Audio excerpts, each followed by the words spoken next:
யுத்த காண்டம். போருக்கான ஆயத்தம்.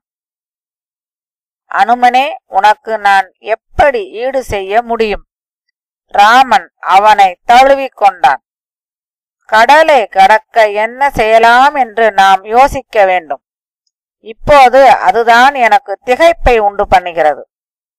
அச்சத்துக்கோ சந்தேகத்துக்கோ இடமில்லை என்றான் சுக்ரீவன்.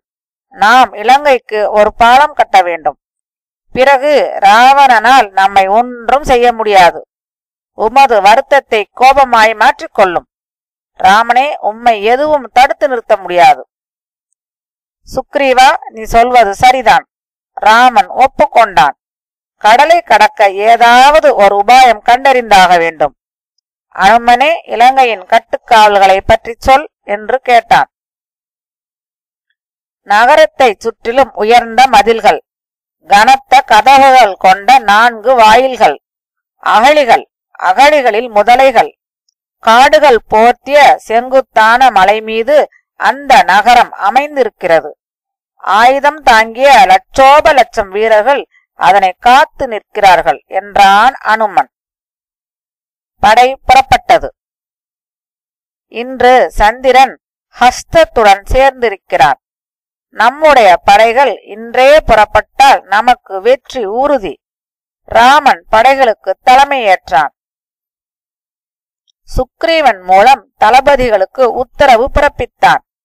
வானர வீரர்கள் தத்தம் தலைவர்களின் கீழ் அணிவகுத்தனர். சீக்கிரமே அந்த பெரும்படை தெற்கு நோக்கி புறப்பட்டது. இரவும் பகலும் அவர்கள் நடந்தார்கள். வழியில் கிடைக்கிற தேரையும் கனிகளையும் உண்டார்கள். ராமன் அனுமனுடைய முதுகிலும் லட்சுமணன் அங்கதனுடைய முதுகிலும் ஏறிக்கொண்டனர். பல நாள் பயணத்துக்கு பிறகு கடல் அவர்களுடைய கண்ணில் பட்டது.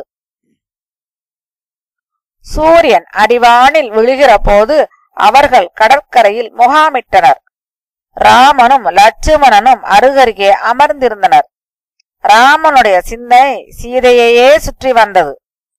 இந்நேரம் அவள் என்ன செய்து கொண்டிருப்பாள்? கடலில் இருந்து இங்கே வீசுகிற மென்காற்று அங்கும் அவளை தீண்டக்கூடும். சீதை சாப்பிடாமல் பலவீனப்பட்டிருப்பாள். நாம் ரொம்ப தாமதப்படுத்தி விட்டோமோ என்று அஞ்சுகிறேன். சீக்கிரமே கடலை கடப்பதற்கு வழிகாண வேண்டும் என்றான். லட்சுமணன் அவனுக்கு ஆறுதல் அளிக்க முயன்றான். விபீஷணனின் அறிவுரை. கடலின் மறுபக்கம் ராவணன் ஆலோசனை அறையில் வெகுநேரம் கழித்தும் அமர்ந்திருந்தான். அவனுடைய மனம் அமைதியை இழந்திருந்தது. அனுமனால் ஏற்பட்டிருந்த அழிவுகள் பற்றி தனது அமைச்சர்களிடம் பேசினான். எதிர்க்கரையில் வானரர்களின் பெரும்படை வந்து தங்கியிருக்கும் செய்தி அவனுடைய காது கெட்டியது. அது குறித்தும் அவர்களிடம் ஆலோசித்தான். தளபதிகளில் ஒருவன், நம்முடைய படை தயார் நிலையில் உள்ளது. நாம் எதற்காக அஞ்சுவது? இந்திர சபை உட்பட இந்த உலகம் முழுவதையும் நாம் நசுக்கி போட்டிருக்கிறோம். மனிதர்களையும் குரங்குகளையும் கண்டு நடுங்க என்ன இருக்கிறது என்றான். நாம் தெளிந்த நிலையில் இல்லாத போது அனுமன் ஆர்ப்பாட்டம் செய்து விட்டான். இம்முறை அப்படி நடக்காது. நான் ராம லட்சுமணர்களையும் குரங்கு கூட்டத்தையும் கொன்று தீர்ப்பேன். தனியொருவனாய் அந்த காரியத்தை செய்து முடிப்பேன் என்று மற்றொரு தளபதி டம்பமாய் பேசினான். ராவணனின் இளைய தம்பியான விபீஷணன் அவர்களை அடக்கினான். ராமனை அத்தனை எளிதாக தோற்கடிக்க முடியாது. உங்கள் பகைவனை குறைத்து மதிப்பிடுவது எப்போதுமே ஆபத்து. கரனை அவன் எப்படி கொன்றான் என்பதை மறந்து விட்டீர்களா? சீதையை உடனே திருப்பி அனுப்புங்கள். அப்போதுதான் அழிவை தவிர்க்க முடியும் என்றான். சகோதரனின் பேச்சால் எரிச்சலுற்ற ராவணன் எல்லாரையும் கலைந்து போக சொல்லிவிட்டு தன்னுடைய ஓய்வறைக்கு சென்றான். ஆனால் விபீஷணன் மறுநாள் காலையும் தமையனை தேடிப் போனான். சகோதரா, நீ சீதையை கடத்தி வந்ததிலிருந்து கெட்ட சகுனங்களாகவே காணப்படுகின்றன. வேள்வித்தி ஒளி மங்குகிறது. பசுக்கள் பால் கொடுப்பதில்லை. கழுதைகள் கண்ணில் நீர் சொருகின்றன. வீட்டு கூரையிலிருந்து கொண்டு காகங்கள் கரைகின்றன. நீ சீதையை தூக்கி வந்த குற்றத்திற்காக எல்லாரும் உன்னை பழித்துரைக்கின்றனர். ஆனால் உன்னிடம் நேரில் சொல்ல யாருக்கும் துணிவில்லை. நீ அவளை ராமனிடம் திருப்பி கொடுத்து விடு என்றான். நான் ராமனை கண்டு அஞ்சவில்லை. ராவணன் அவனுக்கு பதிலளிக்கும் விதமாய் பேசினான். நான் சீதையை ஒருபோதும் திருப்பி தரமாட்டேன். துணிவு தந்த கும்பகர்ணன். சீதையின் மீது கொண்ட மோகத்திற்கு அவன் அடிமையாகி விட்டிருந்தான். இலங்கை மக்களும் தனக்கு நெருக்கமானவர்களும் பகிங்கரமாகவே தன்னுடைய நடத்தையை ஆட்சேபிப்பதும் அவனுக்கு கிளேசத்தை அளித்தது. தன்னுடைய அமைச்சர்களையும் தளபதிகளையும் அழைத்து ஆலோசனை கேட்டான். உங்களுக்கு தெரியும் நான் சீதையை கொண்டு வந்திருப்பது. அவன் ராமனின் மனைவி என்றாலும் எனக்கு அவள் மீது அபார காதல் ஏற்பட்டு விட்டது. இப்போது ராமன் வானர படையோடு வந்து கொண்டிருக்கிறான். நாம் மனிதர்களையும் குரங்குகளையும் கண்டு அஞ்ச மாட்டோம் என்றாலும் இது விஷயத்தில் உங்கள் ஆலோசனை எனக்கு தேவைப்படுகிறது. சீதையை திருப்பி கொடுக்காமல் எப்படி தவிர்க்கலாம்? ராவணனின் சகோதரர்களில் பயங்கரமானவனான கும்பகர்ணன் முதலில் பேசத் தொடங்கினான். அவன் ஒரே நேரத்தில் 6 மாதம் தூங்கி எழுகிறவன். சமீபத்தில்தான் துயில் களைந்து எழுந்திருந்தான். சீதையை நீ அபகரித்தது தகாத காரியம். முன்பே நீ எங்களை ஆலோசித்திருக்க வேண்டும். உன் தவற்றுக்கு பிரதியாக நான் உன்னுடைய பகைவர்கள் அனைவரையும் அழித்து விடுகிறேன். அமைதியாயிரு. சீதையை நீ இழக்கும்படி ஆகாது. நீர் அவளை பலவந்தப்படுத்தி உமது எண்ணத்தை நிறைவேற்றி கொண்டிருக்கலாம் என்றான் இன்னொரு அரக்கன். நான் அப்படி செய்ய முடியாது. எந்த பெண்ணையும் நான் அவளுடைய விருப்பத்திற்கு விரோதமாய் அடைந்தாலும் என் தலை சுக்கு நூறாகி விடும் என்று பிரம்மா சாபமிட்டிருக்கிறார். அந்த பயத்தினால்தான் நான் சீதையிடம் அத்துமீறவில்லை என்றான் ராவணன். என்னை எதிர்த்தவர்களை எல்லாம் அழித்தது போல் ராமனையும் அழிப்பேன். விபீஷணன் வெளியேறினான். விபீஷணனால் அதற்கு மேல் அமைதியாயிருக்க முடியவில்லை. உங்கள் முட்டாள் போக்கை விடுங்கள். சீதை உமது கழுத்தை சுற்றிய நாகம். அவளை ராமனிடம் திருப்பி கொடுத்து விடுவதே நல்லது. கும்பகர்ணனால் ராமனை தோற்கடிக்க முடியாது. அவன் ராமனுடன் சண்டையிட்டதில்லை. அதனால்தான் தம்பமாக பேசுகிறான். அவனுடைய ஆற்றல் இவனுக்கு தெரியாது என்றான். நான் இந்திரனை வென்றவன். ஒரு மானிட இளவரசனை என்னால் தோற்கடிக்க முடியாதா? நீ ஒரு கோழை. தக்க காரணம் இல்லாமல் எங்களை அச்சுறுத்துகிறாய் என்று விபீஷணனின் பேச்சுக்கு ஆட்சேபனை தெரிவித்தான் இந்திரஜித். குழந்தாய், உன்னுடைய சொற்கள் அர்த்தமற்றவை. உன்னுடைய தந்தைக்கு நீயே பகைவன். அவருடைய மரணத்தை அவரே வரவழைத்துக் கொள்ளும்படி இருக்கிறது நீ சொல்லும் யோசனை. உன்னுடைய மரணத்தையும் தான் அவ்விதம் நீ தேடிக்கொள்கிறாய். நீங்கள் இருவருமே சாகப் போகிறதில் சந்தேகமில்லை. பேசாமல் சீதையை திருப்பி அனுப்பிவிட்டு நிம்மதியாய் வாழப் பாருங்கள் என்றான் அவன். என்னுடைய பகைவனிடம் ஈடுபாடு காட்டுகிறவனை பக்கத்தில் வைத்துக் கொண்டிருப்பதை விட பாம்புடன் வசிக்கலாம். நீ என்னுடைய சகோதரன் என்றாலும் உன்னை நம்புவதற்கில்லை. நீ சுயநலத்தோடு சூழ்ச்சி செய்கிறவன் என்று இறைந்தான் ராவணன். விபீஷணன் கோபமுற்றான். எழுந்தான். ராவணனின் தலைக்கு மேல் பறந்தான். நான் உன்னுடைய நண்பனாகவும் வேலைக்காரனாகவும் இருந்திருக்கிறேன். நீ ராமனால் கொல்லப்படுவதை நான் விரும்பவில்லை. எனினும் என்னுடைய ஆலோசனையை நீ புறக்கணித்து விட்டாய். முடிந்தவரை உன்னையும் உனது குடிமக்களையும் காத்துக்கொள். உன்னுடைய நலத்தையே நாடுகிறேன். ஆனால் இப்போது உன்னை விட்டு போகிறேன். இப்படி சொல்லிக்கொண்டு விபீஷணன் இலங்கையிலிருந்து ராமன் இருக்கும் திசை நோக்கி பறந்தான். இலங்கைக்கு பாலம். விபீஷணன் தனது தோழர்கள் சிலருடன் கடல் மீதாக பறந்து ராமன் முகாமிட்டிருக்கிற இடத்தை அடைந்தான். ஆகாயத்தில் இருந்தபடி சுக்ரீவனை அழைத்தான். நான் விபீஷணன், ராவணனின் தம்பி. ராமனுடைய சேவைக்கு வந்துள்ளேன். சுக்ரீவன் அவர்களை ஒற்றர்கள் என்று கருதி கொண்டு எச்சரிக்கை குரல் எழுப்பினான். அவர்களை கொல்லும்படி ராமனை தூண்டினான். ஆனால் ராமன் அதற்கு இணங்கவில்லை. விபீஷணனுடன் சிநேகம் கொள்ளவே அனுமனும் விரும்பினான். தன்னுடைய உயிரை காப்பாற்றியவனாயிற்றே அவன் சமாதானமாக வந்திருக்கிறான். நம்மை சரணடைகிறவனுக்கு நாம் பாதுகாப்பளிக்க வேண்டும் என்றான் ராமன். விபீஷணன் தரையிறங்கினான். ராமனின் பாதங்களில் விழுந்து வணங்கினான். தன்னுடைய விசுவாசத்துக்கு சத்தியம் செய்தான். அரக்கர்களுடைய பலம் பலவீனம் பற்றி விபீஷணனிடம் ராமன் கேட்டான். என்னுடைய மூத்த சகோதரன் கும்பகர்ணன் அஞ்சத்தக்கவன்.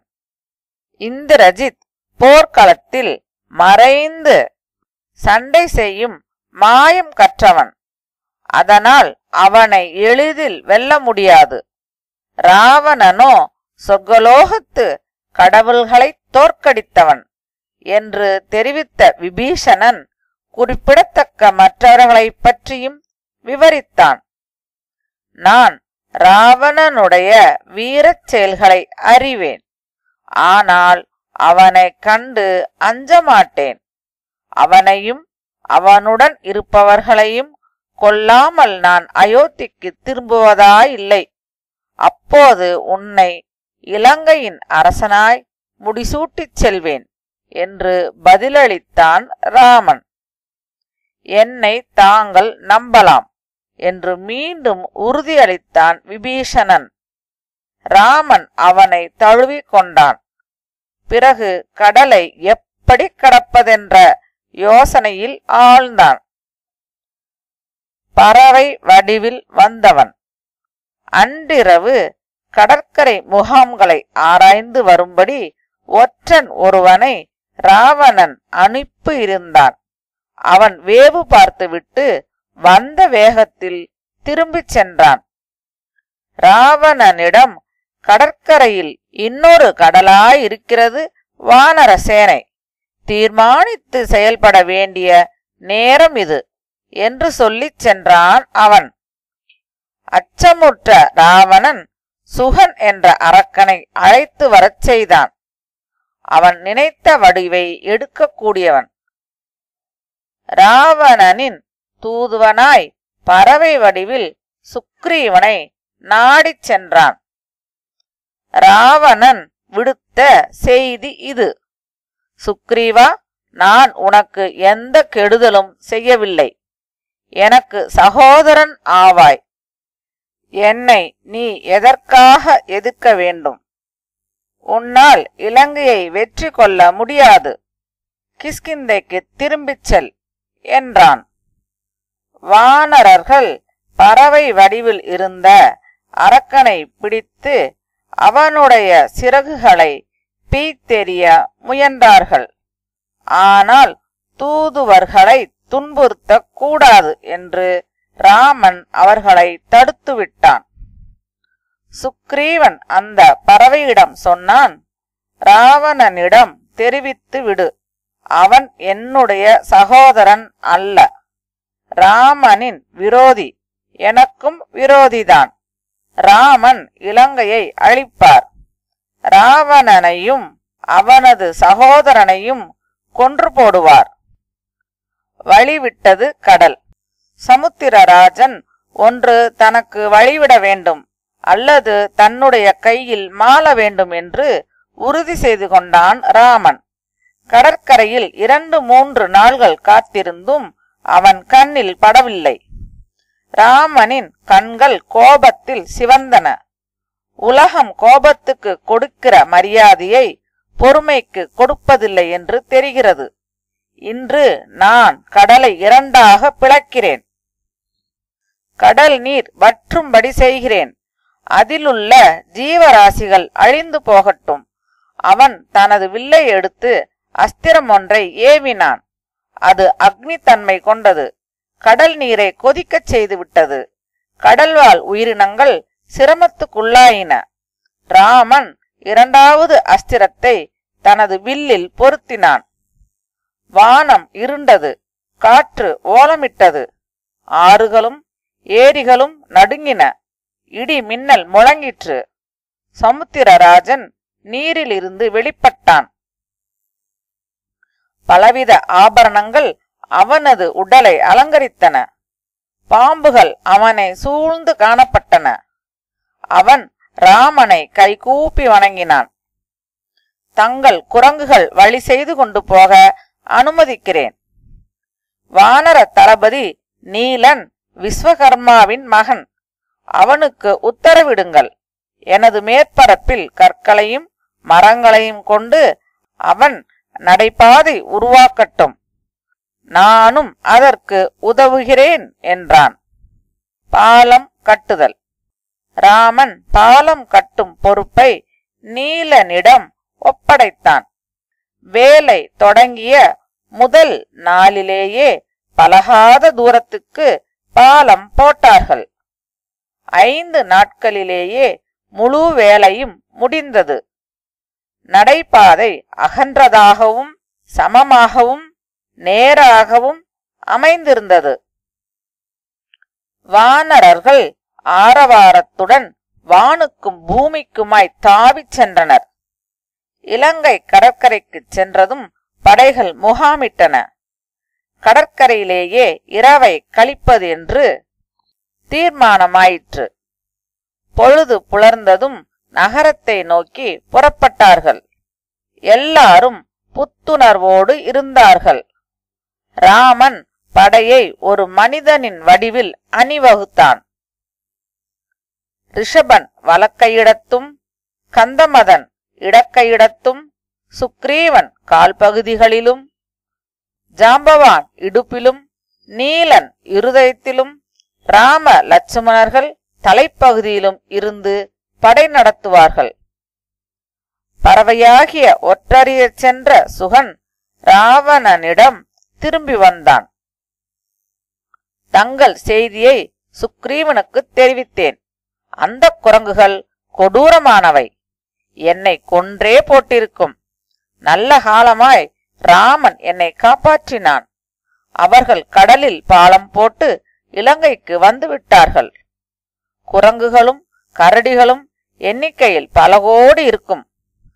மலைகளைப் போலவும் மேகத்தைப் போலவும் பெரிய குரங்குகள் இந்த மண்ணையே மூடிக்கொண்டு விட்டன.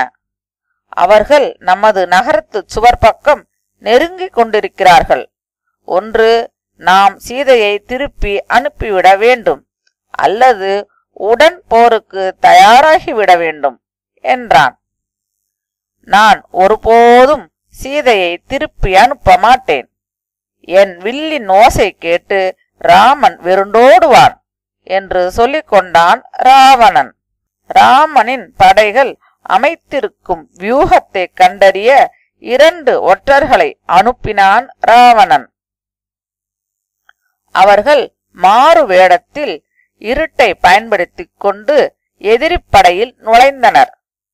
படையின் அளவை கண்டு பயந்து போனார்கள். அது ஒரு திக்கிற்கும் இன்னொரு திக்கிற்கும் விஸ்தாரமாய் நின்றது. விபீஷணன் அவர்களை அடையாளம் கண்டு ராமனின் முன்னிலைக்கு கொண்டு சென்றான். அவர்கள் தங்கள் உயிரை பற்றிய அச்சம் கொண்டவர்களாய் தாங்கள் உளவு பார்க்க வந்ததை ஒப்புக்கொண்டனர். ராமன் சிரித்தான். எனக்கு ஆட்சேபனை இல்லை.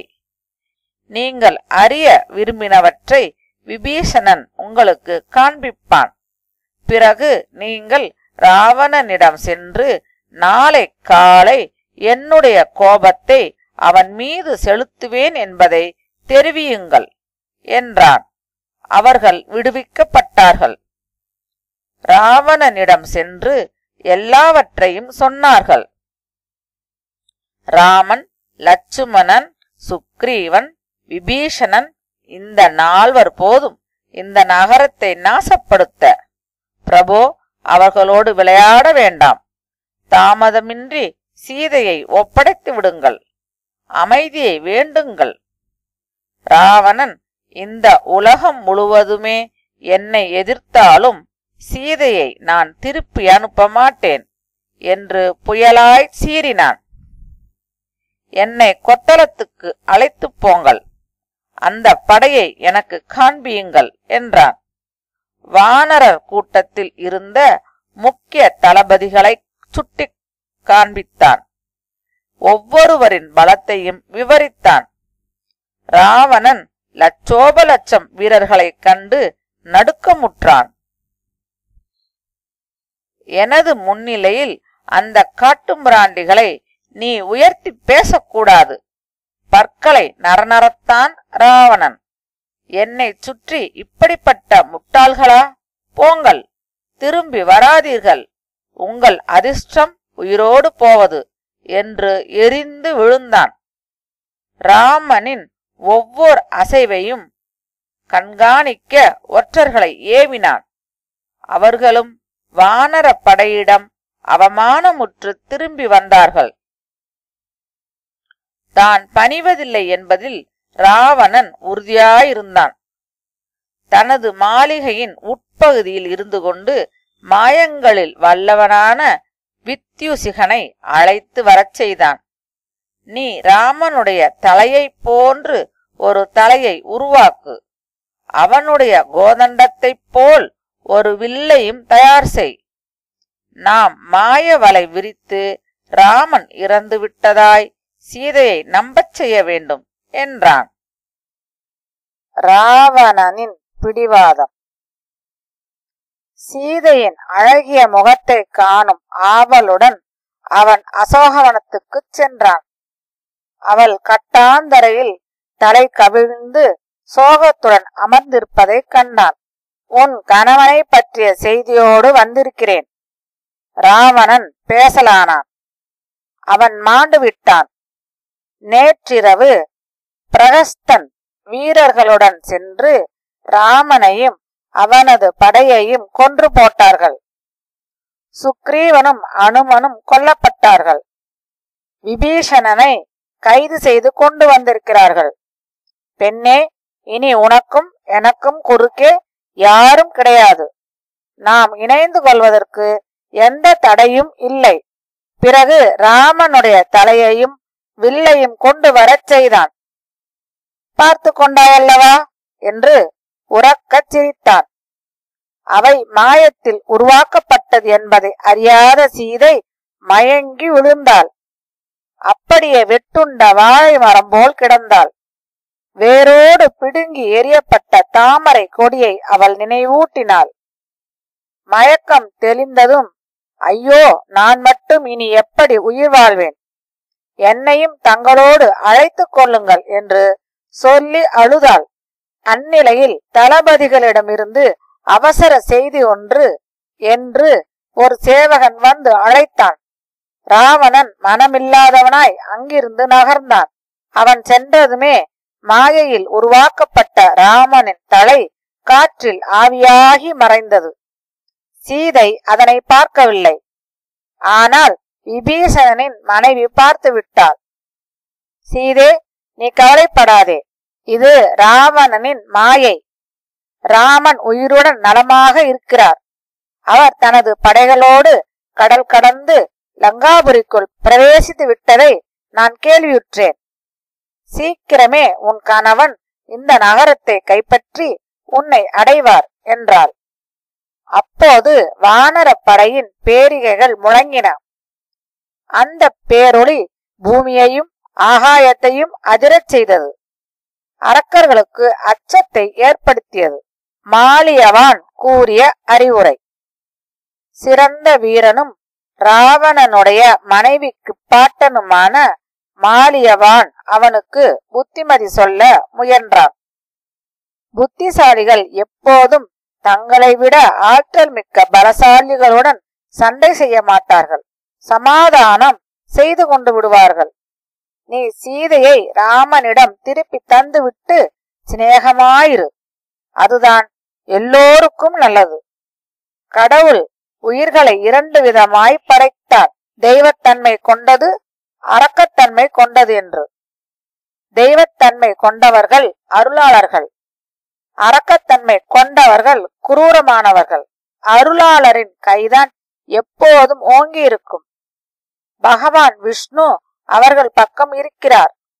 ஆனால் கலியுகத்தில் அரக்கத்தன்மை கொண்டவர்கள் ஆதிக்கம் செலுத்துவார்கள். அதுவரைக்கும் நாமெல்லாம் இழப்புகளுக்குள்ளாக வேண்டியிருக்கும். விஷ்ணுவே மனித வடிவில் ராமனாக அவதரித்திருக்கிறார். அவர் உன்னை அழிப்பதற்காகவே வந்துள்ளார். சீதையை விடுவித்து நம் எல்லோருக்கும் நன்மை தேடு என்றான். உன் வார்த்தைகளை நான் காதில் போட்டுக் கொள்ளப் போவதில்லை. குரங்குகளை நம்பி போரிட வந்திருக்கும் சாதாரண மனிதன்தான் ராமன். நான் ஏன் அவனுக்கு அஞ்ச வேண்டும்? இன்னும் சில நாட்களுக்குள் ராம லட்சுமணர்கள் என் கையில் சிக்கி அழிவார்கள் என்று கோபத்துடன் கூறினான் ராவணன். இந்த மூர்க்கனை நாம் திருத்த முடியாது என்று புரிந்து கொண்ட மாலியவான் அங்கிருந்து அகன்றான். ராவணன் நகரத்தின் 4 வாயில்களுக்கும் தளபதிகளை நியமித்தான்.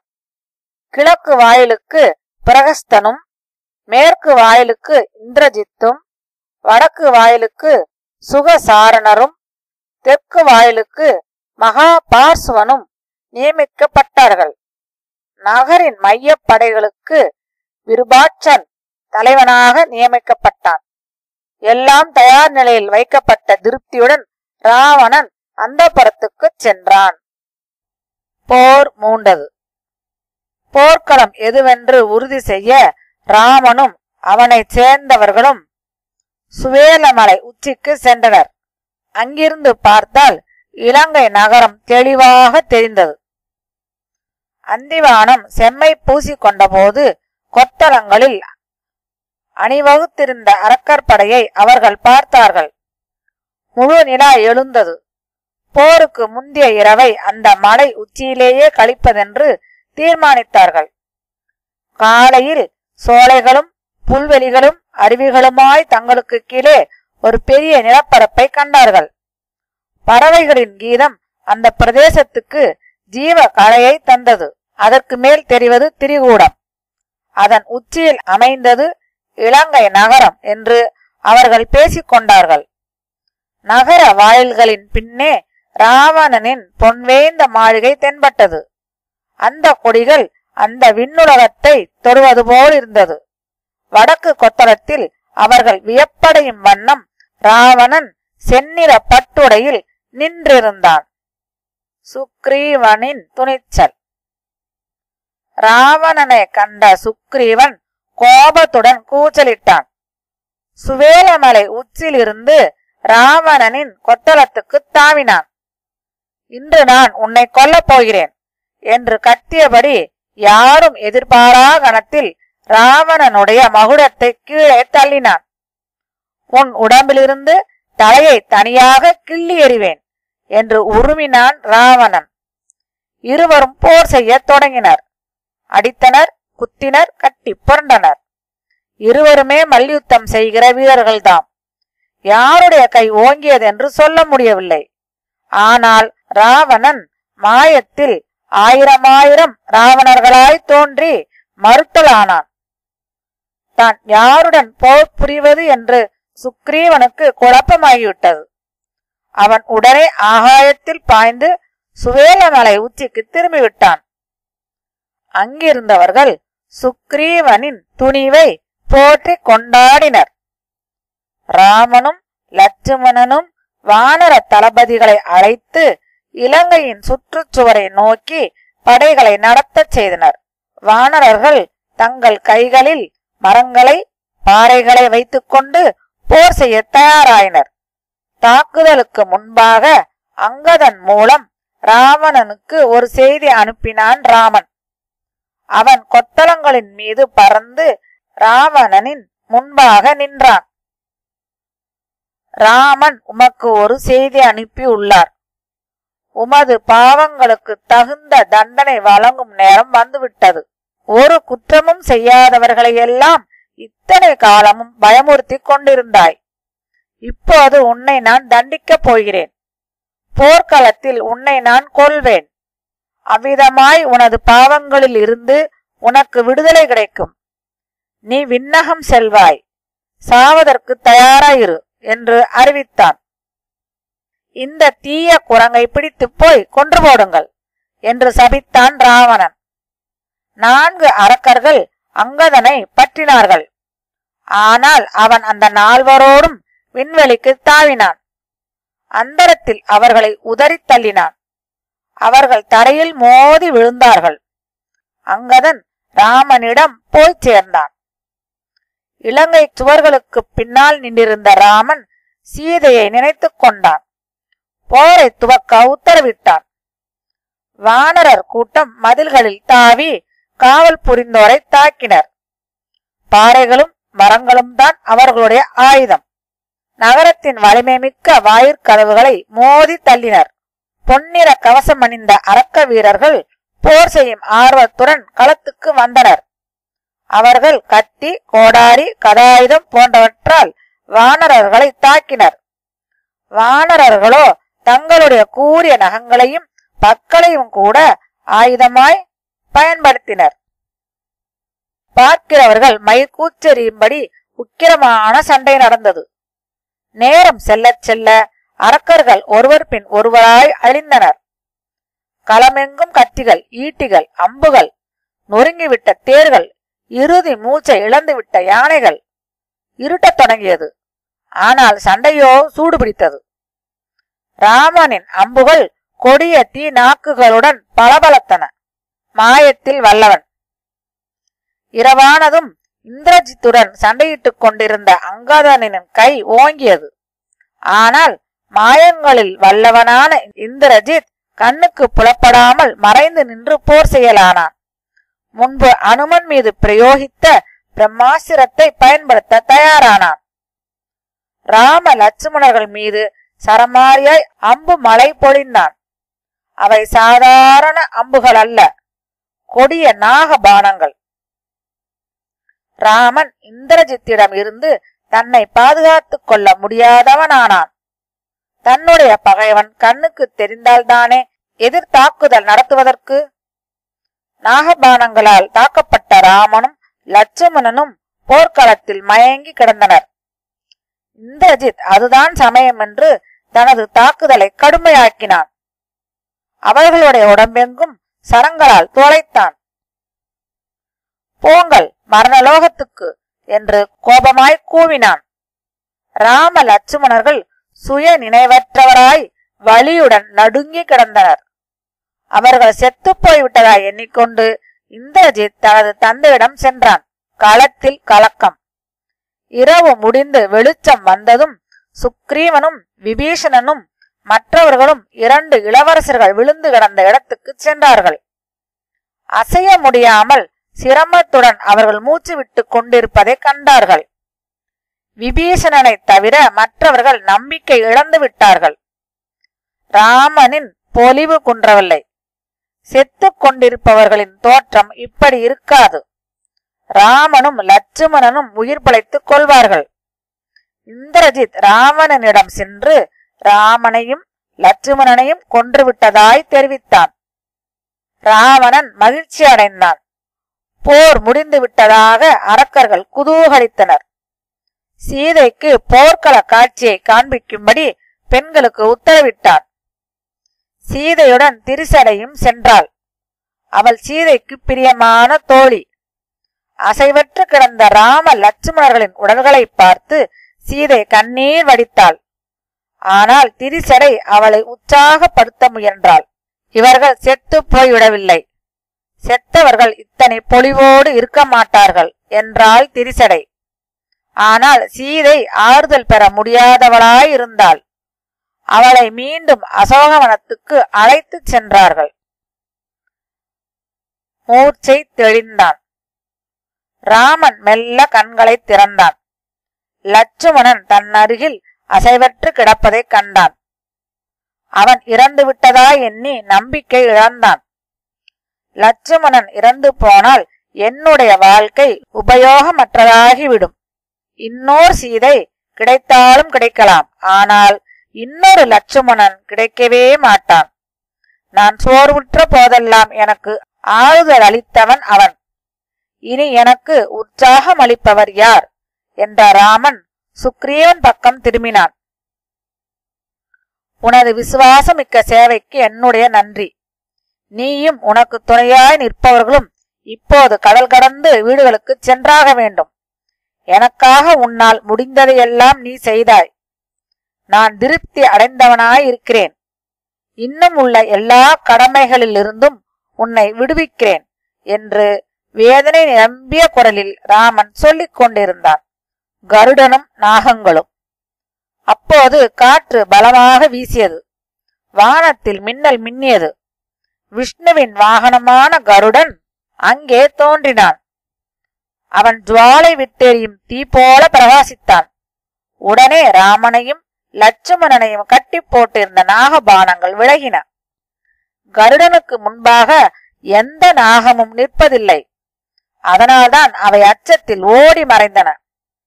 கருடன் கீழே குனிந்து ராம லட்சுமணர்களின் முகங்களை துடைத்தான். அவர்களுடைய உடம்பில் தட்டினான். அவன் இப்படி செய்ததும் அவர்கள் காயங்கள் குணமடைந்தன. சருமம் மென்மையாய் பளபளப்பாய் மாறியது. அவர்களை நிலத்தில் இருந்து எழுப்பி தழுவிக்கொண்டான் அவன். என்னுடைய உயிரை காத்த நீ யார்? ராமன் வியப்புடன் வினவினான். நான் கருடன், உனது பழைய நண்பன். உன்னுடைய நிலைமையை கேள்விப்பட்டு ஓடோடி வந்தேன். நம்முடைய நட்பு பற்றி இப்போது நீ அக்கறை கொள்ள வேண்டாம். போ, சீதையை மீட்டு வா. உன்னுடைய தேடிச் செல்லும் வேலை முடிந்ததும் நான் யாரென்று நீ அறிவாய். ராமனை வட்டமிட்டு சிறகை விரித்த கருடன் வானில் பறந்தது. வானரங்கள் மகிழ்ச்சியுடன் ஆரவாரித்தனர். மீண்டும் பகைவரை எதிர்கொள்ள தயாராயினர். பயங்கரன் கும்பகர்ணன். வானரர்களின் ஆனந்த கூச்சலை கேட்டு ராம லட்சுமணர்கள் உயிரோடு இருப்பதை ராவணன் தெரிந்து கொண்டான். அடுத்து தூமராக்கன் என்ற வீரனை அனுப்பி தாக்குதலை தொடரச் செய்தான். அவன் கழுதைகள் பூட்டிய தங்கத் தேரிலேறி போருக்கு சென்றான். அவனால் கொஞ்ச நேரம்தான் களத்தில் தாக்குப்பிடிக்க முடிந்தது. அவன் கடுமையாக சண்டையிட்டும் கடைசியில் செத்து போனான். அனுமன் பெரிய பாறையால் அவனது உடம்பை நொறுக்கினான். தூமராக்கன் அழிக்கப்பட்ட செய்தி கேட்டு ராவணன் கொதித்து போனான். வஸ்ரமிஷ்டிரன் என்பவன் அடுத்து களத்தில் இறக்கப்பட்டான். அங்கதன் அவனுடைய தேரை உடைத்து தன் வாளால் அவனது தலையை கொய்தான்.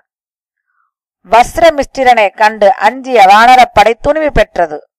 அரக்கற்படை அச்சத்துடன் பின்வாங்கியது. அடுத்து யாரை அனுப்புவது என்று ஆலோசனை செய்தான் ராவணன். அகம்பனன் என்ற பெருவீரன் அவனுடைய ஞாபகத்துக்கு வந்தான்.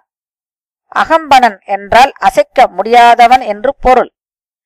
ராவணனின் கட்டளைப்படி அகம்பனன் போர் புரியச் சென்றான். படைகள் புழுதியை கிளப்பின. பூமி இரத்த சேராகியது. அகம்பனன் பல வானரங்களை கொன்று போட்டான். அனுமனை கடுமையாக தாக்கி அம்பு மலை பொழிந்தான். ஆனால் அனுமனோ ஒரு பெரிய மரத்தை வேரோடு பிடுங்கி அவனது தலையில் ஓங்கி அடித்தான். அந்த அரக்கன் அப்போதே மாண்டான்.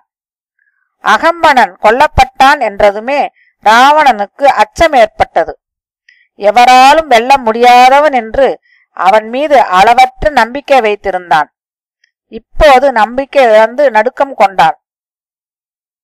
இனி நாமே போரில் இறங்குவதென்று தீர்மானித்தான். ஆனால் பிரகஸ்தன் என்ற போர் தளபதி தன்னை போர்க்களத்துக்கு அனுப்பும்படி கேட்டுக்கொண்டான். நான் தங்களிடம் சீதையை திருப்பி அனுப்பிவிடலாம், அதன் மூலம் போரை தவிர்க்கலாம் என்றேன். ஆனால் என்ன, தங்களை காப்பதற்காக என் உயிரை கொடுப்பேன் என்று சொல்லி போருக்கு போனான். ராவணனுடைய சேனைகளில் 1/3 பங்கிற்கு தலைவனான பிரகஸ்தன் பராக்கிரமம் வாய்ந்தவன் என்பதில் சந்தேகமில்லை. பெரும்போர் மூண்டது. இரு தரப்பிலும் எண்ணற்றவர்கள் மடிந்தனர். களமெங்கும் விழுந்துபட்டவர்களின் உறுப்புகள் சிதறி கிடந்தன. ரத்தம் ஆறாய் ஓடியது. பிரகஸ்தனை எதிர்க்க ராமனால் அனுப்பப்பட்டவன் நீலன். அவன் பிரகஸ்தனின் வில்லை உடைத்தான். பெரிய பாறைகளை தூக்கி போட்டு அவனது தலையை நசுக்கினான். அரக்கர் படை தோற்றோடியது. தனது பிரதம தளபதி மாண்ட செய்தி கேட்டு ராவணன் திடுக்கிட்டான். இனியும் நாம் அலட்சியமா இருக்கக்கூடாது, நானே போரிடப் போகிறேன் என்று சீறி எழுந்தான். உயர்ந்த ஜாதி குதிரைகள் பூட்டிய தங்கத் தேரில் ஏறி அமர்ந்தான். அவனுடைய ஆற்றல் மிக்க அரக்கர்கள் பலரும் போருக்கு சென்றனர். தனது 20 கைகளாலும் சண்டையிட்டு வழி செய்து கொண்டு அனுமனை நெருங்கினான். என்னை நினைவிருக்கிறதா? உன் மகன் அச்சனை கொன்றது நான் தான்.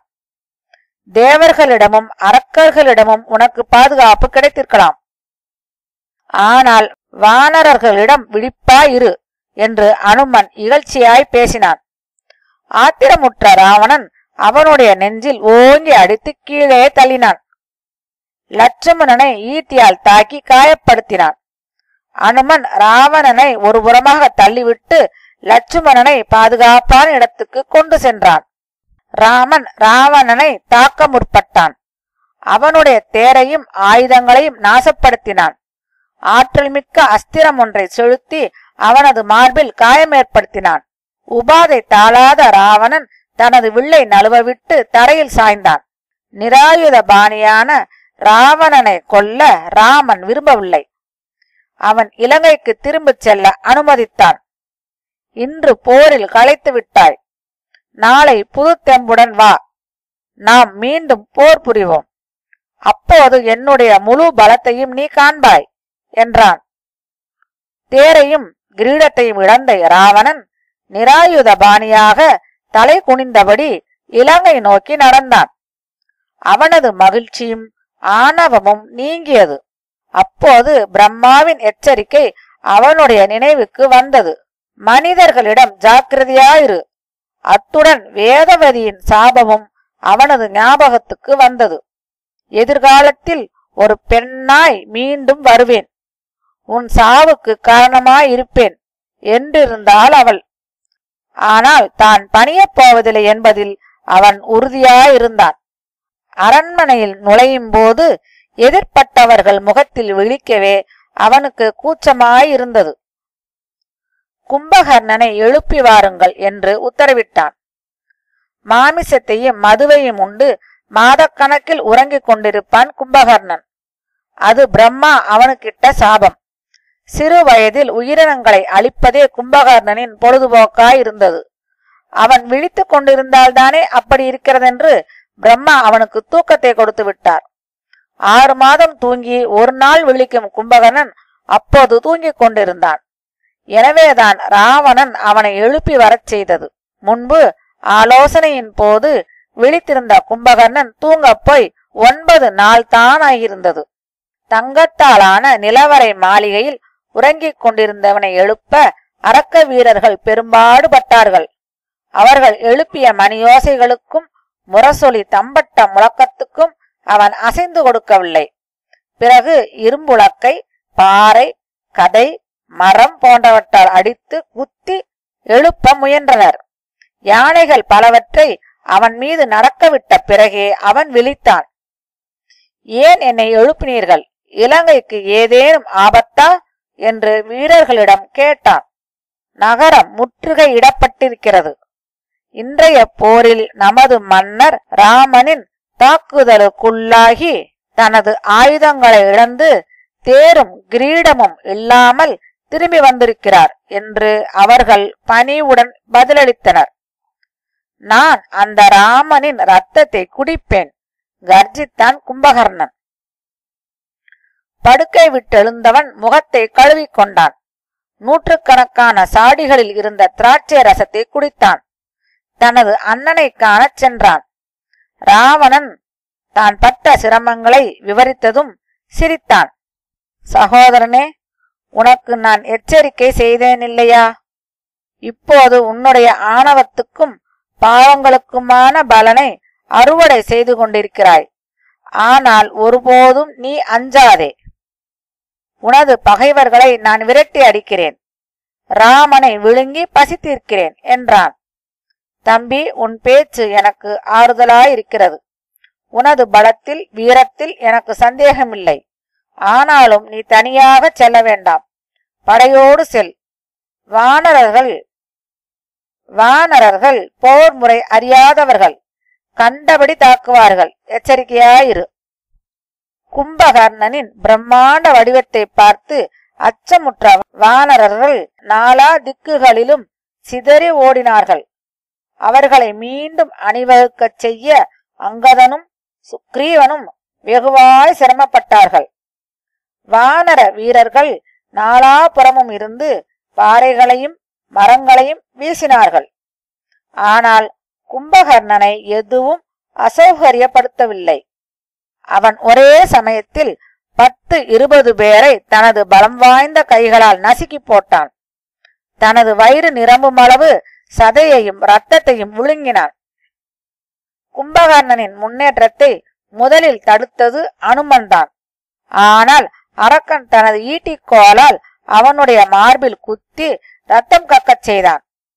ஆயிரக்கணக்கான வானரர்கள் கும்பகர்ணன் மீது குதித்து கடித்தும் பிராண்டியும் அவனை வீழ்த்த முயன்றார்கள். ஆனால் அவன் எல்லாரையும் தனது வாய்க்குள் அடைத்தான்.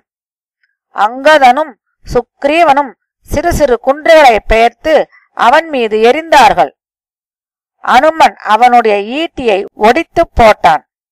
லட்சுமணன் சரமாரியாக அம்பு தொடுத்து அவனை கடுமையாக காயப்படுத்தினான்.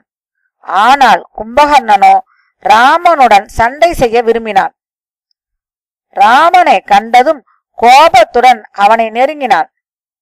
ராமன் ஓர் அஸ்திரத்தால் அவனுடைய மார்பை துளைத்து குருதியோடச் செய்தான்.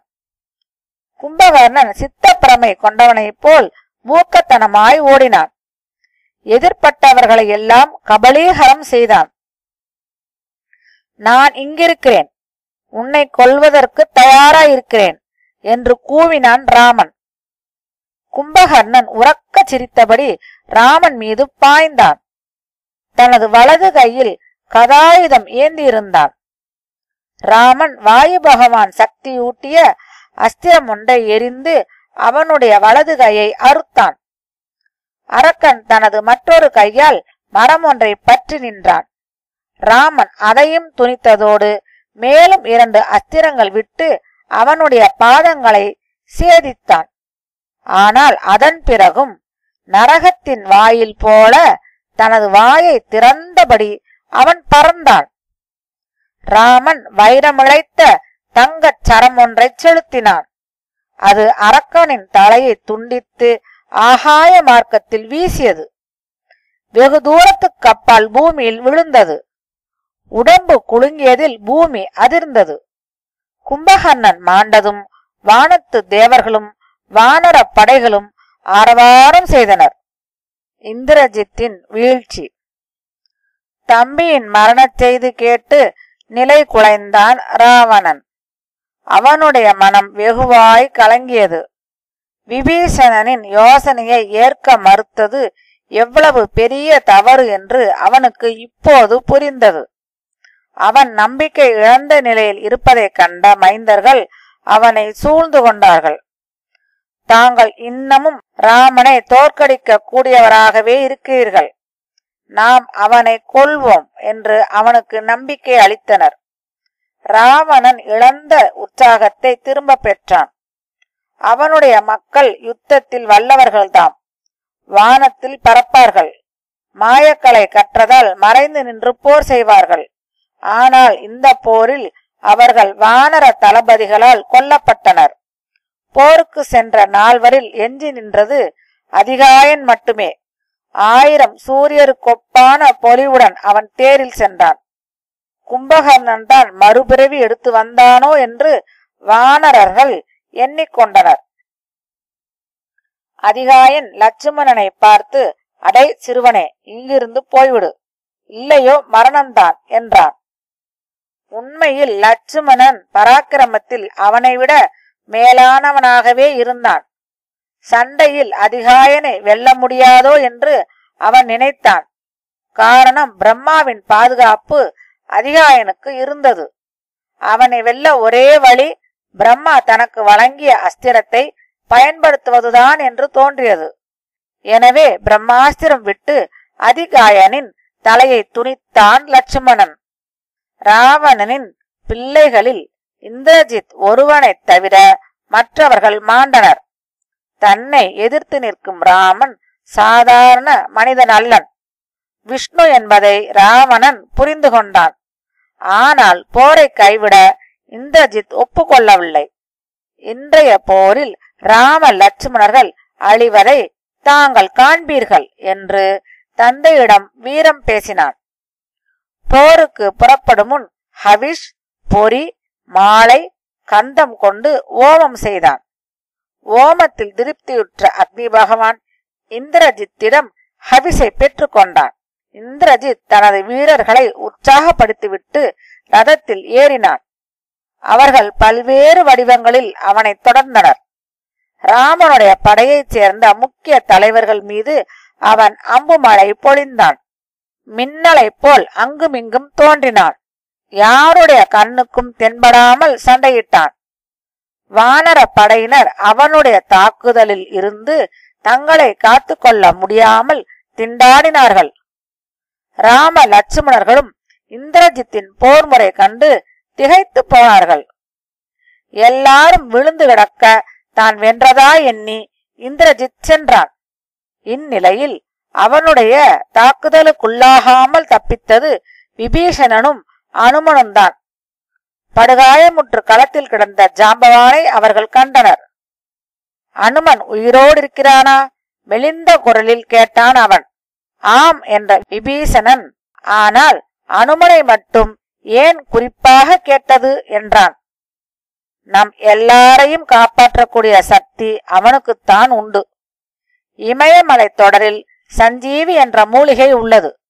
அதை கொண்டு வர அனுமனால் தான் முடியும்.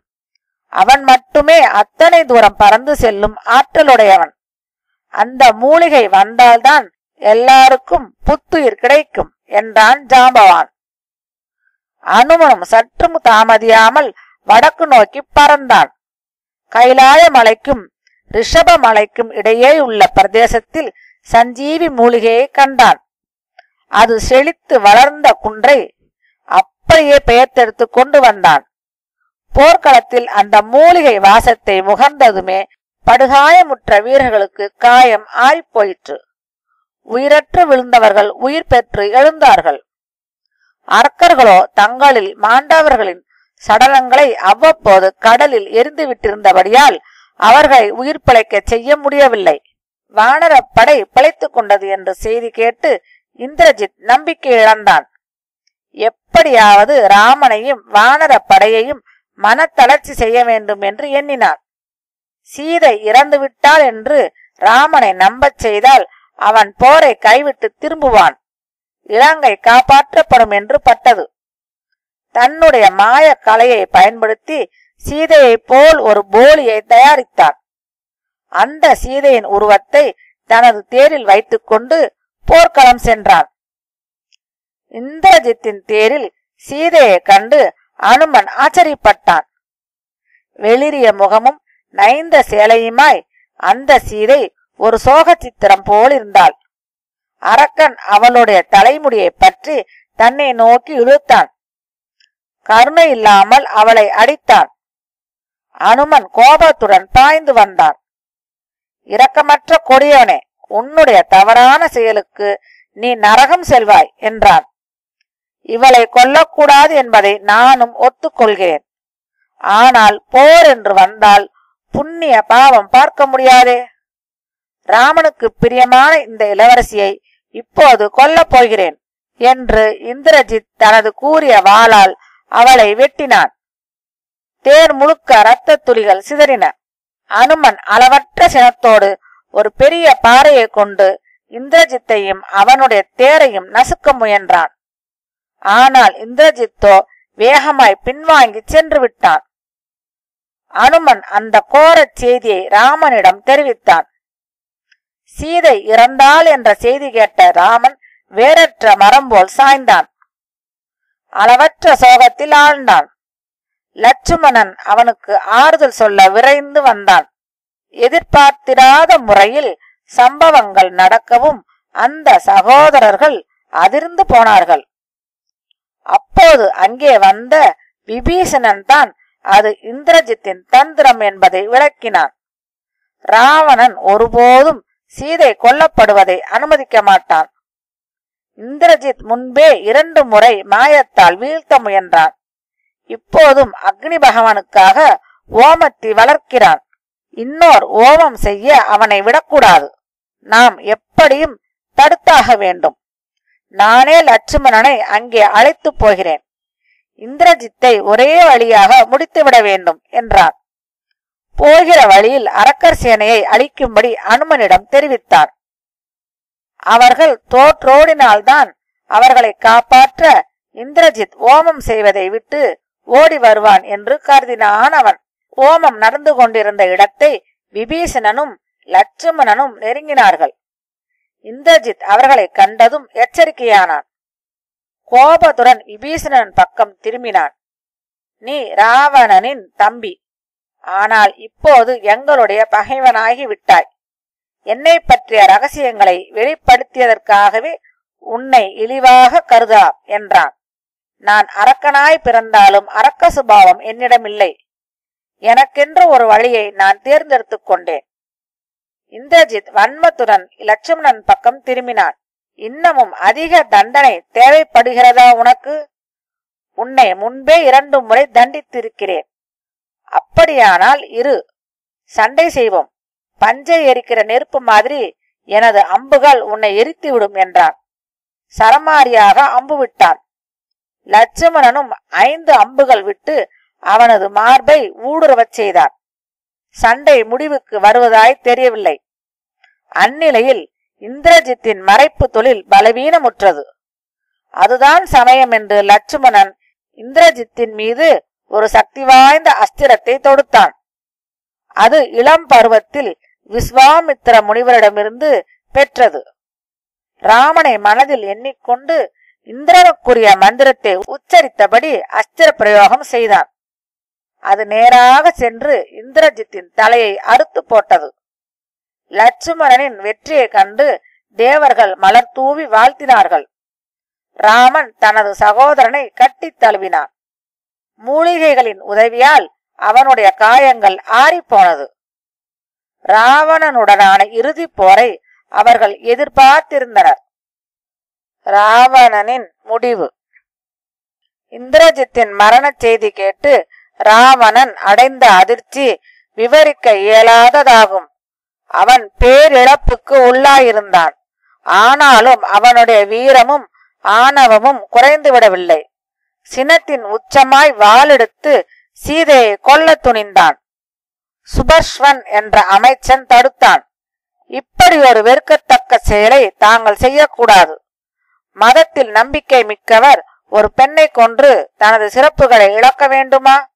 தங்கள் கோபத்தை ராமன் மீது திருப்புங்கள் என்றான். அந்த மூத்த அமைச்சனின் வார்த்தையை ராவணன் ஒருபோதும் தட்டி அறியாதவன். தனது வாளை உரையிலிட்டு திரும்பினான். இந்திரனிடம் பெற்ற அஸ்திரங்களும் பிரம்மா தனக்களித்த கவசமும் தன்னை காப்பாற்றும் என்று அவன் நம்பினான். ராம லட்சுமணர்களை தன்னால் கொல்ல முடியும் என்று உறுதி கொண்டான். எஞ்சியிருந்த படைத்தளபதிகளுடனும் படைகளுடனும் போர் செய்ய புறப்பட்டான். ஆனால் அன்றைய பொழுது அவர்களுடையதாயில்லை. ராமன் போர்க்களத்தில் கனவேகமாய் சுழன்றான். அரக்கர்களை துவம்சம் செய்தான். காட்டிடை செல்லும் கடும் புயலை யாரேனும் காண முடியுமா? அரக்க வீரர்கள் திரும்பின இடமெல்லாம் ராமன் தெரிந்தான். அவர்கள் 100 ராமனை கண்டார்கள். தங்கள் படையைச் சேர்ந்தவர்கள் அணி அணியாய் விழுந்து மடிவதை பார்த்தார்கள். 2 மணித்தியாலத்தில் அரக்கர் படை முற்றாக அழிந்தது. தன் கண்ணில் பட்டவர்களுக்கெல்லாம் ராமன் காலனாகி விட்டான். இலங்கை அரக்கர்களின் மனைவிமார்களும் சகோதரிகளும் புத்திரிகளும் விட்ட கண்ணீரால் நிரம்பிற்று. 8 குதிரைகள் பூட்டிய தேரில் சென்ற ராவணன் கெட்ட நிமித்தங்களை கண்டான். தேரின் உச்சியில் பறந்த கொடி மீது கழுகொன்று அமர்ந்தது. மற்ற பறவைகள் பயங்கரமாய் சப்தம் செய்தன. அவனது இடது கண் துடித்தது. முகம் அச்சத்தால் வெளிரியது. ஆனாலும் தனது அழிவை நோக்கி முன்னேறி கொண்டிருந்தான் அவன். போரின் நிகழ்வுகள் அவனுக்கு எதிராயிருந்தன. சுக்ரீவனும் அங்கதனும் ராவணனின் தளபதிகளை அழித்தனர். ராகு பகவானுக்குரிய மந்திரத்தை உச்சரித்தபடி ராவணன் தொடுத்த அம்புகள் வானர படையில் பலரை கொன்று போட்டது. ராமனும் ராவணனும் நேருக்கு நேர் சண்டை செய்தார்கள். பரஸ்பரம் அவர்கள் பிரயோகித்த அஸ்திரங்களும் ஆயுதங்களும் எண்ண முடியாது. வானம் இருண்டது. ஜீவராசிகள் அச்சத்தில் துன்புற்றன. ராமன் மீது ராவணன் தொடுத்த அஸ்திரங்கள் சிங்கத்தலை, கழுகு, நாகம், ஓநாய் வடிவில் கோரை பற்களுடன் வாயை திறந்தபடி வந்தன. ராவணன் மீது ராமன் செலுத்திய அஸ்திரங்கள் சூரியனை போலவும் சந்திரனை போலவும் வால் நட்சத்திரம் எரிமீன் போலவும் இருந்தன. லட்சுமணனும் விபீஷணனும் சண்டையில் ராமனுடன் சேர்ந்து கொண்டனர். ராவணனின் வில்லையும் உடைத்தனர். அவனது குதிரைகளை கொன்றனர். லட்சுமணனை கொல்ல ஈட்டி ஒன்றை ராவணன் வீசினான். அது அவனுடைய மார்பில் தைத்தது. அவன் தரையில் சாய்ந்தான். அந்த ஈட்டியை பிடுங்கி எறிந்த ராமன் அவனை எழுப்ப முயன்றான். ஆனால் லட்சுமணன் உயிரோடு இருப்பதற்கான எந்த அறிகுறியும் இல்லை. வானர படையின் மருத்துவரான சுசேனனிடம் லட்சுமணனை சிகிச்சைக்கு ஒப்படைத்துவிட்டு சண்டையை தொடர்ந்தான் ராமன். அன்று ராவணனை எப்படியும் கொல்வதென்று சூளுரைத்தான் அவன். சுசேனன் விசல்ய காரணி என்ற மூலிகையை பயன்படுத்தி லட்சுமணனின் உபாதைகளை போக்கினான். ராமன் மகிழ்ந்தான். அனைவரும் மகிழ்ச்சி ஆரவாரம் செய்தனர். போரின் கடைசி கட்டம் வந்தது. அது ராவணனின் அழிவு. தேவேந்திரன் ராமனுக்கு உதவ அதுவே தருணம் என்று முடிவு செய்தான். தன்னுடைய ரதத்தையும் மாதலி என்ற சாரதியையும் ராமனுக்கு அனுப்பி வைத்தான். ராமன் அந்த ரதத்திலேறி ராவணனை விரட்டலானான். ராவணன் நாகபாசங்களாக தொடுத்தான். ராமன் கருடாயுதத்தை பிரயோகித்தான். நாகங்களின் பகைவன் அல்லவா கருடன். கருடாயுதத்திலிருந்து 1000 தங்க கழுகுகள் புறப்பட்டு நாகங்களை விழுங்கி தீர்த்தன. ராவணன் வீசிய ஈட்டியை ராமனின் ஈட்டி உடைத்து போட்டது. நீ சீதையை திருட வந்தபோது நான் இருந்திருந்தால் அப்போதே உன்னை கொன்றிருப்பேன். ஆனால் இன்று என் கண்ணில் பட்ட உன்னை கழுகுகளுக்கு இரையாக்குவேன் என்று முழங்கினான் ராமன். விஸ்வாமித்திரர் வழங்கியிருந்த மந்திர அஸ்திரங்களை இப்போது பயன்படுத்தி ராவணனை வீழ்த்தினான். தொடர்ந்து போர் புரியும் வலிமையற்றவனாய் ரதத்தில் சாய்ந்தான். அப்போது அகஸ்தியர் ராமனை தேடி வந்து அவன் காதருகில் இப்படி சொன்னார்.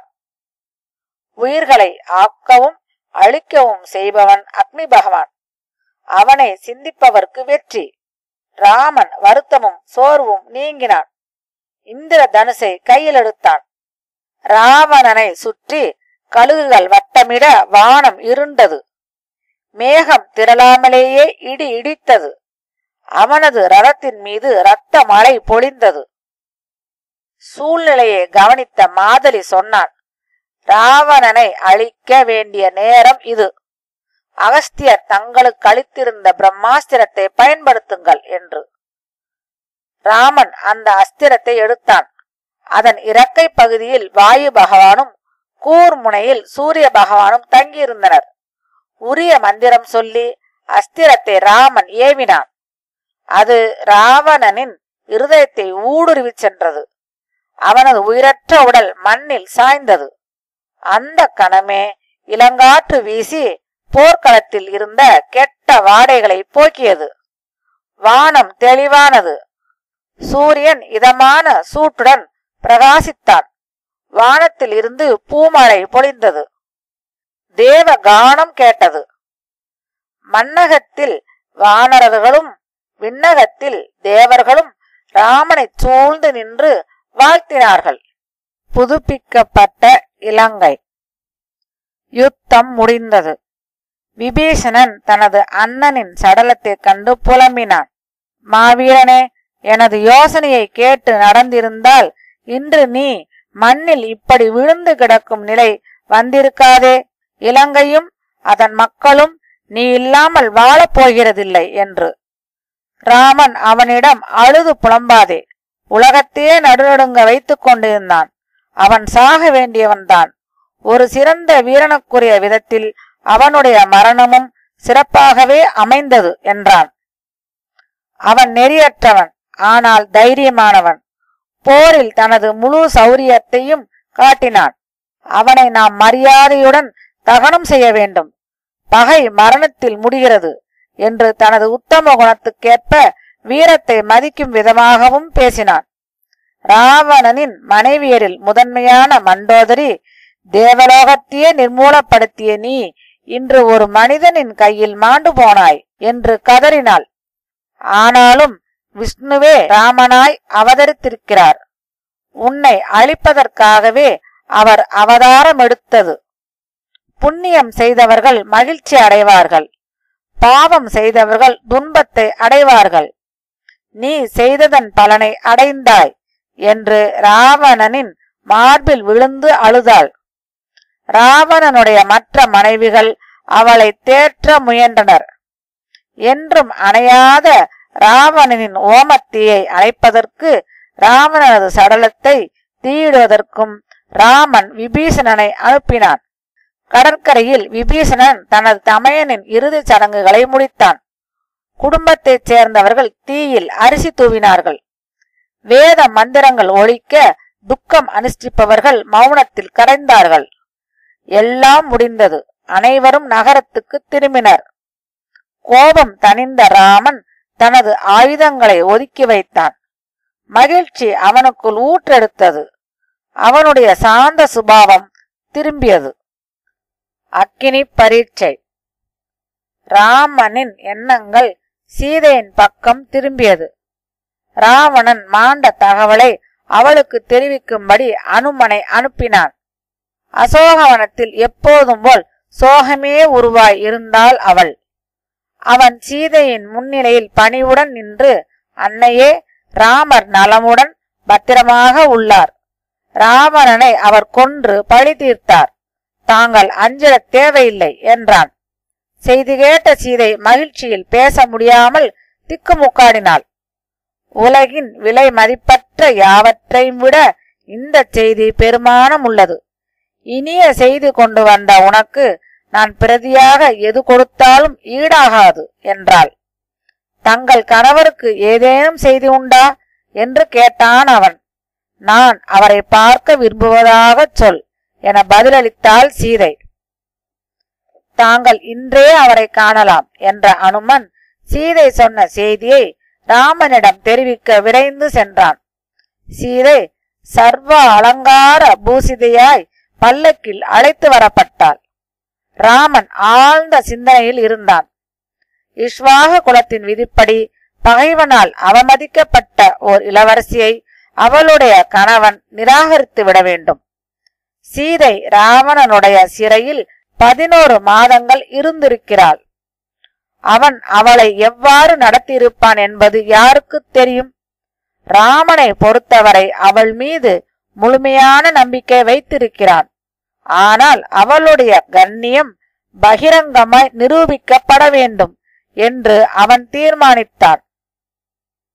அடுத்து நிகழ்ந்தது மறுமுறை எண்ணி பார்த்தாலே வேதனை அளிப்பதாகும். வானரர்களும் அரக்கர் குலத்தவரும் சீதையை காண திரளாய் கூடியிருந்தனர். சீதை பல்லக்கிலிருந்து இறங்கி ராமனை நோக்கி நடந்து வந்தாள். மரியாதைக்குரிய தொலைவில் நின்றாள். அவள் தலை குனிந்தது. நாணமுடன் அவன் முகத்தை பார்த்தாள். அவனுடைய கண்ணோடு கண் கலந்தபோது அவளுடைய வேதனையெல்லாம் கணத்தில் மறைந்தது. என்னுடைய சபதத்தின்படி நான் உன்னை மீட்டாயிற்று. எனக்கு எதிராக குற்றம் புரிந்தவனை அழித்தேன். எனக்கேற்பட்ட இழிவை துடைத்தேன். மீண்டும் உனது தலைவனாவேன். ஆனால் அதை செய்து முடிக்க எனக்கு பெருந்துணையாய் இருந்தவர்கள் அனுமனும் சுக்ரீவனும் விபீஷணனும் ஆகும்.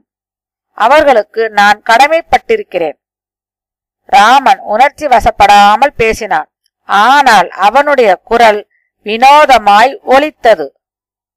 சீதைக்காக அவனது இதயம் வேதனையுற்றது. ஆனால் அதை வெளிக்காட்டிக் கொள்ளவில்லை. சீதை தனது பிரிய நாயகனை நோக்கினாள்.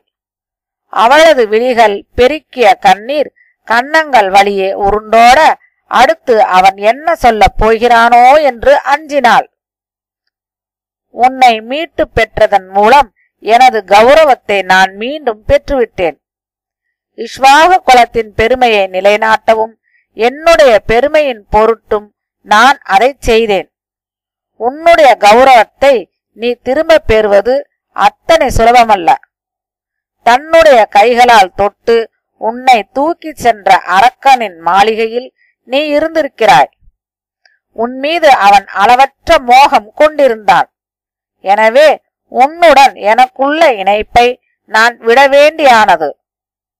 இனி நீ எங்கு செல்ல விரும்பினாலும் தடையில்லை என்றான் ராமன். கூட்டம் அதிர்ச்சியில் உறைந்தது. சீதை தன் வாழ்வில் ஒருபோதும் கேட்டிராத பயங்கர வார்த்தைகளை அன்று கேட்டாள்.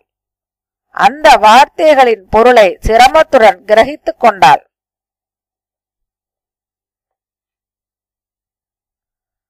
சாவை விட மோசமான வார்த்தைகள். அவள் அவமானத்தில் தலை குனிந்தாள். அழுகையை அவளால் கட்டுப்படுத்த முடியவில்லை. ராமன் மௌனமாயிருந்தான். சீதை தனது கண்களை துடைத்துக் கொண்டாள். நிமிர்ந்து நின்றாள். முகம் வெளிரி குரல் நடுங்கினாலும் அவள் பேசினாள். பிரபோ, தங்கள் வார்த்தைகள் என்னை காயப்படுத்திவிட்டன. என்னுடைய விருப்பத்துக்கு மாறாக எடுத்து வரப்பட்டவள். நான் பூமாதேவியின் புத்திரி என்பதை மறந்து விடாதீர்கள்.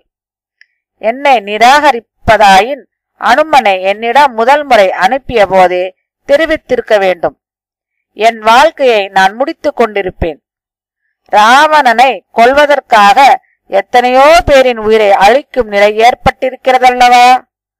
நான் சிறுமியாயிருந்த போது எனது கரம் பற்றி என்னை பாதுகாப்பதாய் சத்தியம் செய்தீர்கள்.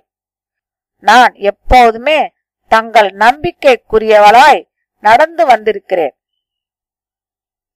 என் இதயம் உம்மையே பற்றி நின்றது. ஆனால் இப்போது என்னை தாங்கள் நம்பிக்கைக்குரியவளாய் ஏற்கவில்லை. அவள் லட்சுமணனின் பக்கம் திரும்பினாள். என் மீது தவறாக குற்றம் சாட்டப்பட்டு எல்லார் முன்னிலையிலும் கணவனால் நிராகரிக்கப்பட்ட பின் நான் உயிர் வாழ விரும்பவில்லை. மரணம் ஒன்றே என் கண் முன்னால் தெரிகிற வழி. எனக்காக தீமூட்டு. நான் அக்னியில் பிரவேசிக்கிறேன் என்றாள். அதிர்ச்சியுற்ற லட்சுமணன் தமையனை பார்த்தான். தலை அசைப்பு மூலம் ராமன் தன்னுடைய இணக்கத்தை தெரிவித்தான். சுற்றி நின்றவர்கள் யாரும் தடுத்து பேசவில்லை. ஆனால் இந்த உலகத்தையே எரித்து போட வேண்டும் போலிருந்தது அவர்களுக்கு. லட்சுமணன் தேவையானவற்றை சேகரித்து தீ வளர்த்தான். சீதை ராமனை வலம் வந்தாள். ஜுவாலை விட்டெறியும் அக்னியை நோக்கி நடந்தாள். சிதையின் முன்பாக நின்று, எல்லா கடவுளரும் எனக்கு சாட்சியாகட்டும். நான் ஒருபோதும் என்னுடைய சொல்லாலோ செயலாலோ ராமனுக்கு துரோகம் செய்தவள் அல்லல்.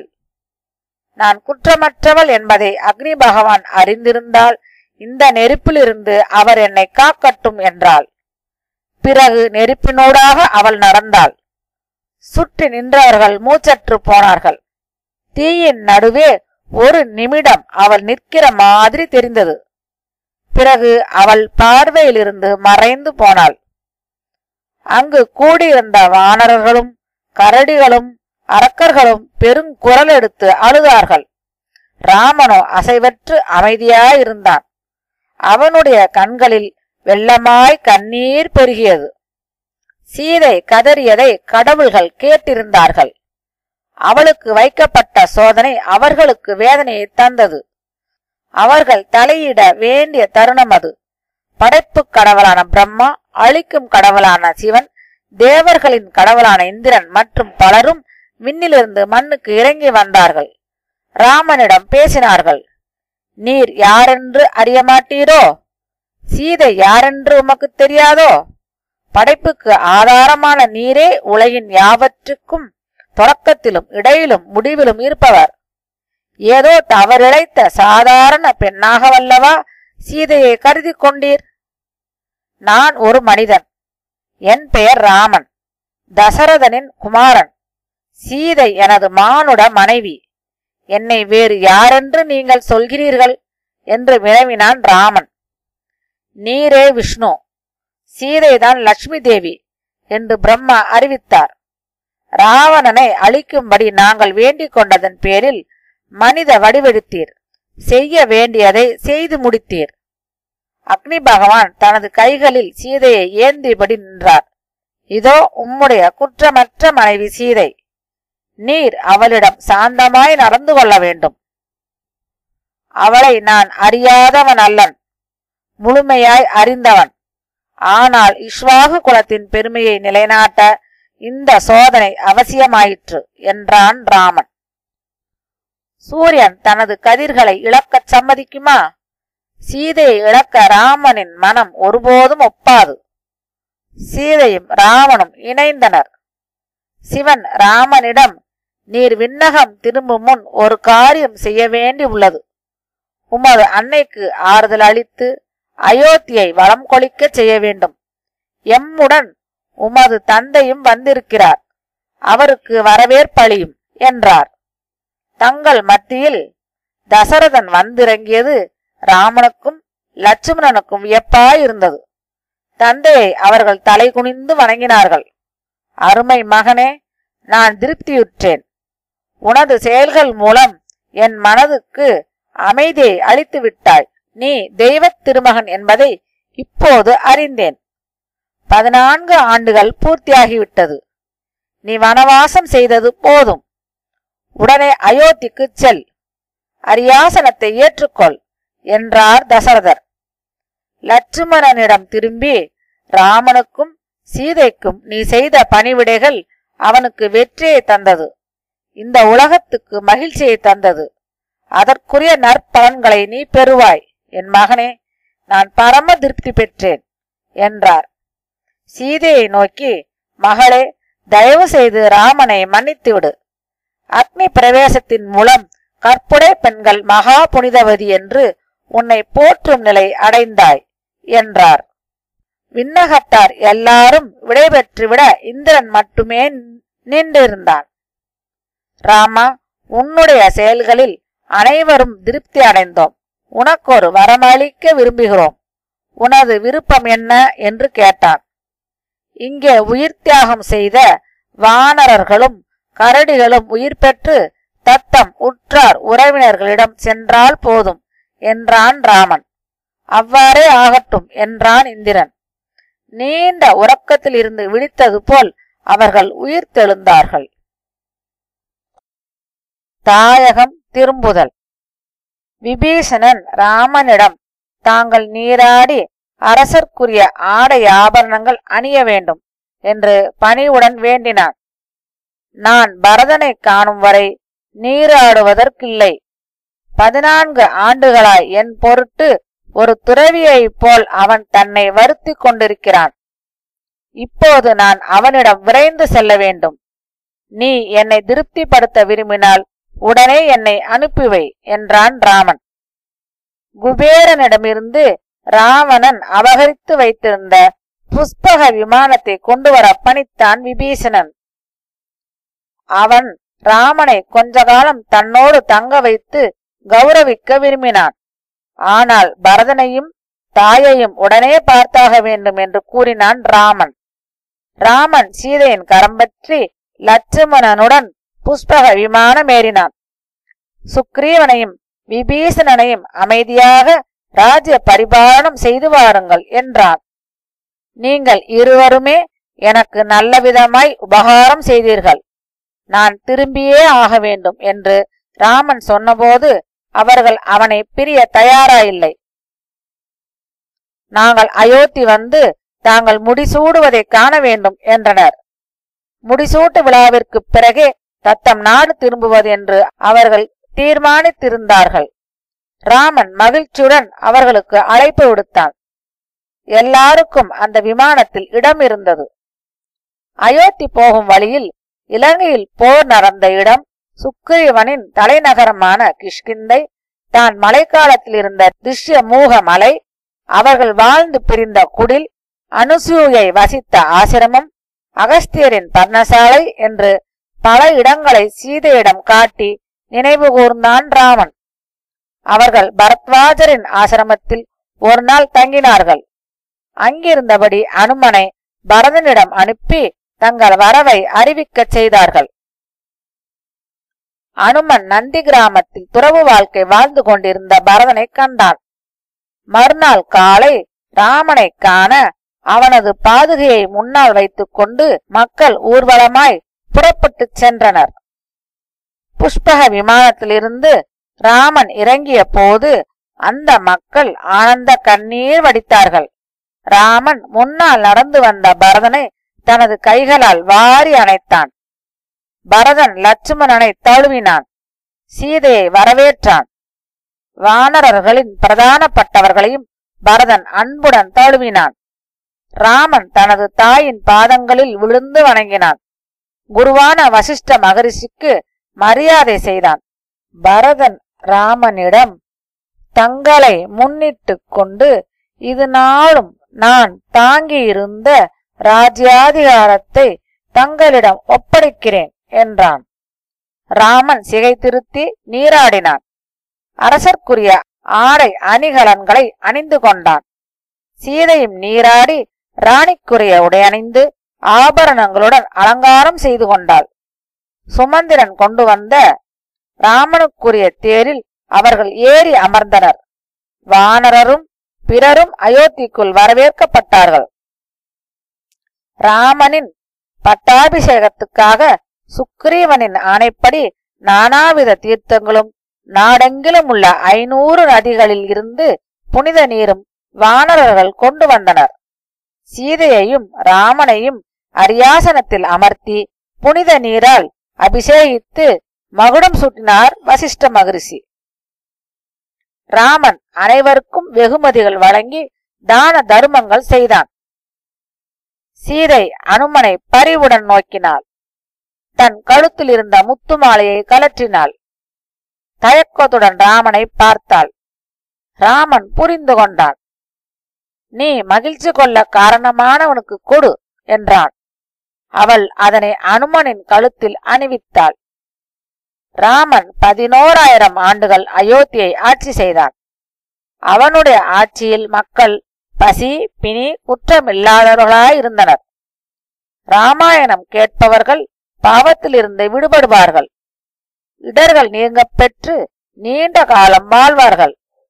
பிரிந்தவர்கள் தங்கள் அன்பு குகந்தவருடன் மீண்டும் சேர்வார்கள்.